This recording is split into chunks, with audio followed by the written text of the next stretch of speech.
guys. Well, for those of you that are staying, I feel like I'm just going to get started. Poor Carol, we haven't had any pre-talk.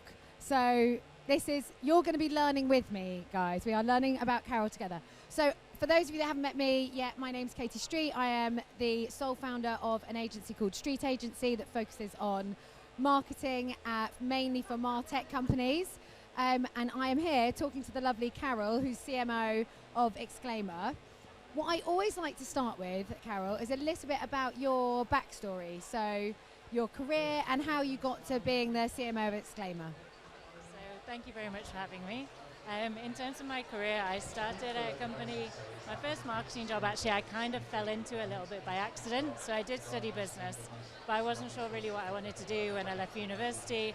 And I got a job at a company called Best Western Hotels, and I started working in data, customer lifecycle, into B2B a little bit, and just absolutely loved the fascination between why people buy and the reasons how you do it and how you promote products and how you promote brands and the logic behind things.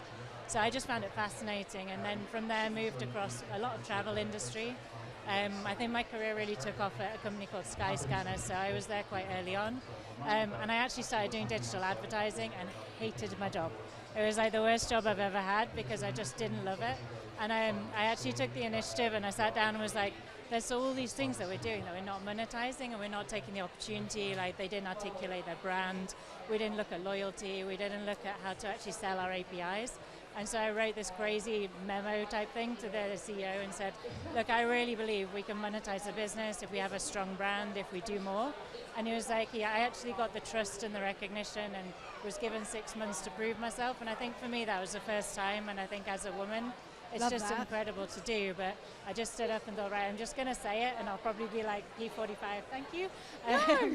But yeah, stood up, and they gave me that, and I built the team up to 250 people. Wow. And then left there, and since then I've been working in sort of IT, technology and software, and obviously Exclaimer now. So I'm super interested to understand a little bit more about Exclaimer itself. Yeah. What does the platform do? Absolutely. So we're an email signature solution. So basically, within your email, so not kind of like promotional emails when you send email campaigns to HubSpot or something. It's actually when you do your own emails. So anyone you have a relationship, when you send internal emails. So it's the tiny signature at the end that quite often people have just a really crappy thing, or everyone's got a different one, it's not on brand. So what we do is standardize that signature, but also enable you to share things you want to do, like, you know, you've got latest content that you want to promote, or you want to get people to attend a webinar, or internally, we used it a lot to promote Pride activities internally, but then you have something else for your external ones. But you could also, for your sales team, make sure you book meetings, get NPS surveys for your customer success people. So it allows you to be quite flexible, but almost like a mini billboard on every single email that you sell. Love that. So I'm looking at my team now, Michaela.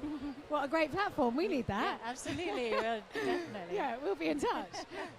Okay, so one of the big questions that I'm asking the tough questions, guys. Someone actually celebrated me for this yesterday.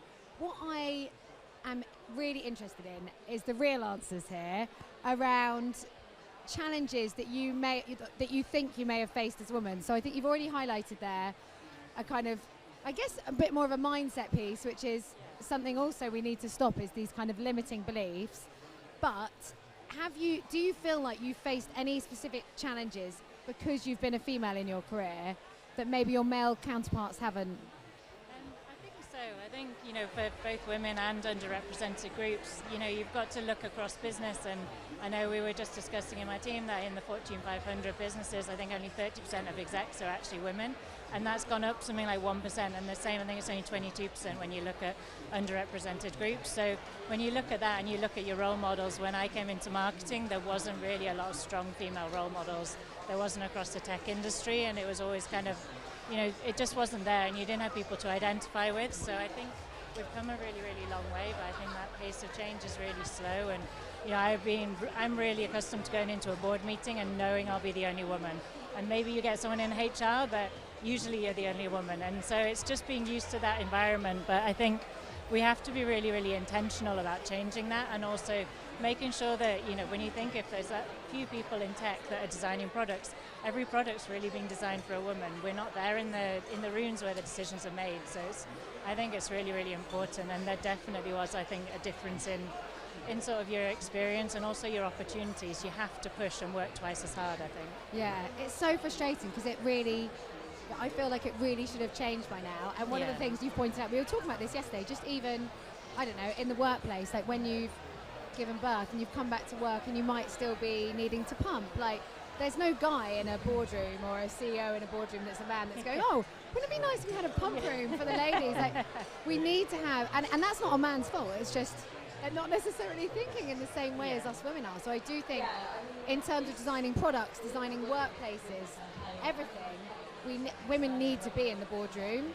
So I have a question about that. What do you think can be done to make, well, one, to help boardrooms become more equal, I guess, first up, and then also empower women to feel safe to put their ideas forward when they're in the boardroom? Yeah, so I think in terms of the boardroom, I mean, obviously, like you could kind of say really obviously, let's hire more diversity into the board. That's easier said than done, I suppose, because you've got to consider that's a huge amount of change and a difference in approach. But I think you have to be intentional, and it has to come from the top. So, you know, every CEO, every board leader, all the investment companies have to make a deliberate decision to empower women, to make sure that they open up, that they make sure they look for skills across the board. And I think it was a recent Accenture survey I read where they were saying that women and diverse boards actually empower more innovation than they do across any other sector. So I think the opportunity is huge for businesses to actually see a revenue line from it, not just to do it because it's the right thing. But yeah, I feel like it's hugely important for us to do as a woman. I think it's intentionality, and also, you know, invest in bias training. People don't know the unconscious biases, like the reasons why you walk out of a room and people are like, oh, you know, so-and-so who happened to be a man had a great idea, but, you know, did he really, or did you just hear it because it was happened, or did they reinforce someone else's point? And a lot of that happens, I think. So investing in biases, investing in training, all the flexible working arrangements. I think post-COVID, a lot of companies have started to kind of go back on that flexibility that enables people like working mums to do things. Like my company's been amazing because my mum's been ill, so I've been having to rush off to go to nursery pickups, to change things around, and having the flexibility and the trust to run your career in the way you want to, it just enables so much more, you know, for everyone. So I think it has to be intentional. I think lots of businesses are now, especially post-COVID, I feel like most businesses are much better in terms of flexible working. It's certainly something, as a small business, I really try to encourage. I've got a lot of, you know, people that have recently come back from maternity working for me, and, you know, even though we are a small business, and I guess in some ways it's harder, I think you've just got to have that trust, and businesses of every size and every scale just need to have. I was even thinking yesterday after doing all the talks, I was like, I kind of want to have like no fixed hours, like just do your hours when you want and need to do them, because if you don't trust someone that's working for you, maybe they shouldn't be working for you anyway, right? Like, I think there's definitely been a step change. Sorry for anyone who was here yesterday listening to my talks. I feel like maybe you were, but I'm going to touch on another subject which is similar to this, and that is when people are coming back to work. Let me start that again. When people have had a baby, I personally feel like a huge step change in the industry would be shared maternity, paternity leave. You've obviously worked in some quite big businesses. Are you starting to see some changes to happen? Because I think, you know, if we could share our maternity leave, like properly share it, there's not many businesses that are doing that. I'm looking at Kate because I feel like Google do, and Kate's at Google. But, you know, if that change started to happen across the board, that would make life so much better for mums that want to come back, and, you know, not every mum does, but ones that want to come back and really want to, you know, jumpstart their career again. So have you seen any, I guess, good policies at businesses you've been at? I think a lot of the bigger tech companies are really starting to lead the way, and I know there's a huge amount of opportunity.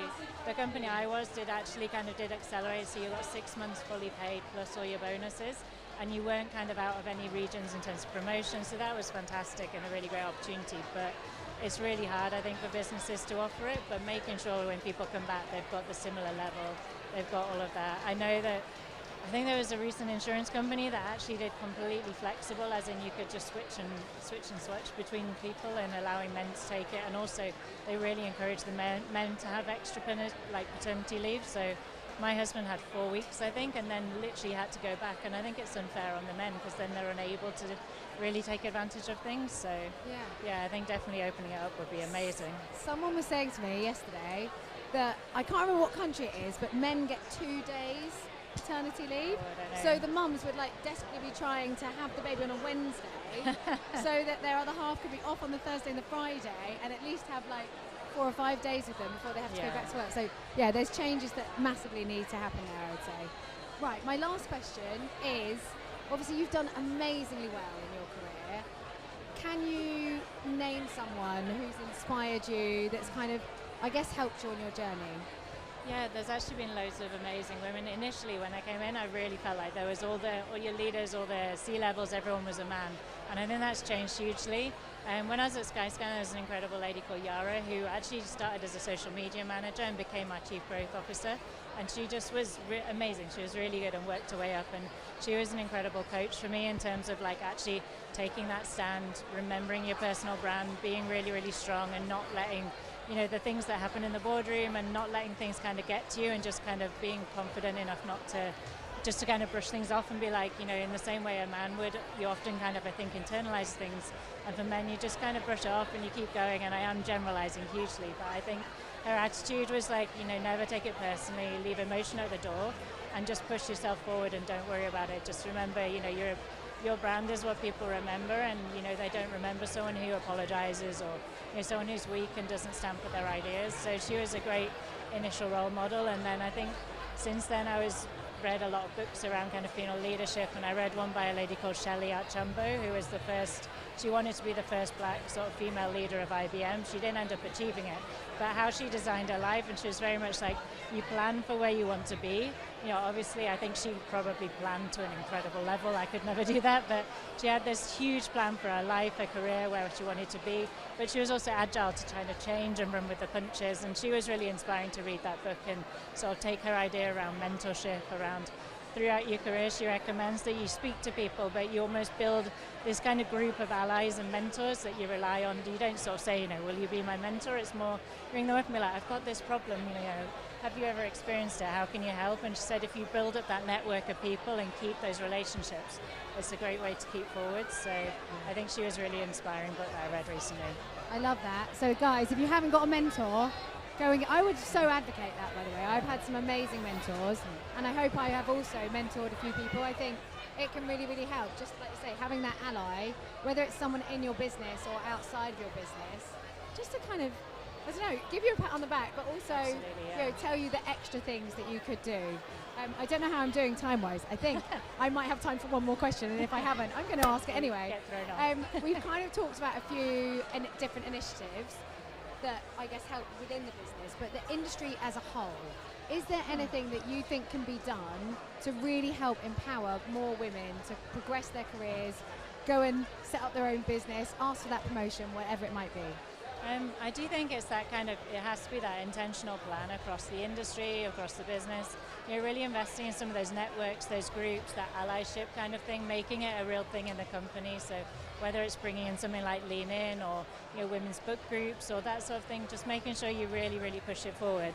And I think offering training and bias training and all of that kind of opening it up so that people are really, really aware and they're challenging every day to change themselves and improve the industry would be really good.